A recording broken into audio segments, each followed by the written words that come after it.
சட்டுன்னு செய்யணும். எல்லா ரைஸ்க்கும் செட் ஆகணும். நல்லா சுருக்குன்னு இருக்கணும்.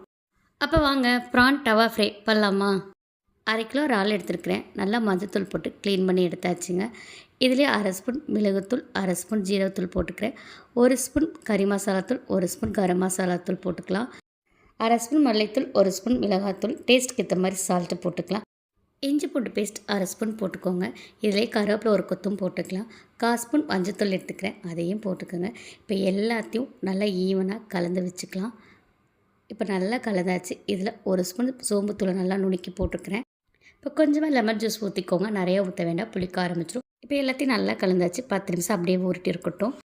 இப்போ டவா வச்சுக்கலாம். கொஞ்சமாக எண்ணெய் போட்டுக்கோங்க. இப்போ எண்ணெய் நல்லாவே காஞ்சிச்சு. ஒரு சின்ன துண்டு பட்டை போட்டுக்கிறேன். இப்போ நல்லா ஊறிட்டு இறால் எடுத்து போட்டுடலாம். இது நல்லா வதக்கிட்டே இருங்க, தண்ணி விடும். அந்த தண்ணியிலே இறால் நல்லாவே வெந்துடும். ஒரு 10 நிமிஷம் சிம்மில் அடுப்பு வச்சுருங்க. அப்பப்போ கிண்டி விட்டே இருங்க. நல்லா தண்ணிலாம் சுண்டி இந்தளவுக்கு ரோஸ்ட் ஆகணும். இதோட ஹைலைட்டே இந்த 2 பெரிய வெங்காயம் தான். இந்த பெரிய வெங்காயத்தினால நீளமாக கட் பண்ணிட்டு அப்படியே மலை சாரல் மாதிரி போட்டுட்டு அதோட கொத்தமல்லி தலையும் தூவிட்டு 2 ஸ்பூன் தேங்காய் எண்ணெய் ஊற்றிட்டு நல்லா பெரட்டுன்னு பெரட்டிடுங்க. அவ்வளோதாங்க, ப்ரான் டவா ஃப்ரை ரெடி. தயிர் சாதத்தோடு வச்சு சாப்பிட்டா இதோட டேஸ்ட் அப்படி இருக்குங்க. இந்த வீடியோ பிடிச்சிட்டா மறக்காமல் பாப்பீஸ் கிச்சனுக்கு சப்ஸ்கிரைப் பண்ணி லைக்கை மட்டும் தட்டிடுங்க. தேங்க்யூ. பாய்.